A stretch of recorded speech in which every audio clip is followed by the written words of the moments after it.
ಅಯ್ಯೋ ತುಂಬ ಹೊಟ್ಟೆ ಹಸಿತಿದೆಯಲ್ಲಪ್ಪ. ಸುಮ್ಮನೆ ಏನಾದರೂ ಆರ್ಡರ್ ಮಾಡಿಬಿಡ್ಲಾ? ಬೇಡಪ್ಪ, ಏನಾದರೂ ಮಾಡ್ಕೊಂಡು ತಿಂತೀನಿ. ಇವಾಗ ನಾನೇ ಮಾಡ್ಕೊಂಡು ತಿನ್ನೋಕೆ ಹೋದ್ರೆ ಲೇಟ್ ಆಗುತ್ತೆ. ಆ ತರಕಾರಿ ಹೆಚ್ಚಬೇಕು, ಅನ್ನಕ್ಕೆ ಇಡಬೇಕು, ಎಷ್ಟು ಕಷ್ಟ. ಅದ್ರ ಬದಲು ಸುಮ್ಮನೆ ಆರ್ಡರ್ ಮಾಡೋದೇ ಬೇಡ. ಆದರೆ ಆರ್ಡರ್ ಮಾಡಿದ್ರೆ ಸೇವ್ ಮಾಡಿರೋ ಕಾಸೆಲ್ಲ ಹೋಗ್ಬಿಡುತ್ತೆ. ಏನು ಮಾಡಲಿ? ಆದರೂ ಇರೋದೊಂದೇ ಲೈಫ್. ನಾಳೆ ಇರ್ತೀವೋ ಇರಲ್ವೋ ಯಾರಿಗೆ ಗೊತ್ತು. ಅದಕ್ಕೆ ಇವತ್ತು ಆರ್ಡರ್ ಮಾಡ್ಕೊಂಡು ತಿನ್ಬಿಡ್ತೀನಿ. ನಾಳೆಯಿಂದ ನಾನು ಏನೂ ತಿನ್ನಲ್ಲ ಹೊರಗಡೆ ಊಟ. ಒಂದು ಚಿಲ್ಲಿ ಚಿಕನು, ಒಂದು ಬಿರಿಯಾನಿ, ಇನ್ನೂ ಒಂದು ಏನಾದರೂ ಹಾಕ್ಬೇಕಲ್ವಾ? ಕಬಾಬ್.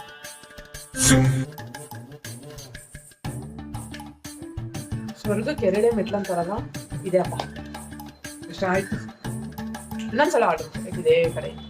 Few moments later.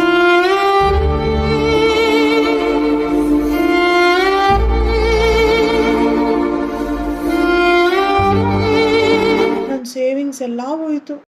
ಫಸ್ಟೇ ಆ್ಯಪನ್ನು ಇನ್ಸ್ಟಾಲ್ ಮಾಡಬೇಕಪ್ಪ. ಯಾವಾಗಲೂ ಅದರಿಂದನೇ ನಾನು ಆರ್ಡರ್ ಮಾಡಿಬಿಟ್ಟು ಲಾಸಲ್ಲಿ ಹೋಗೋದು. ನೆಕ್ಸ್ಟ್ ಟೈಮಿಂದ ಏನು ಆರ್ಡರ್ ಮಾಡಲ್ಲ, ಇದೇ ಲಾಸ್ಟ್.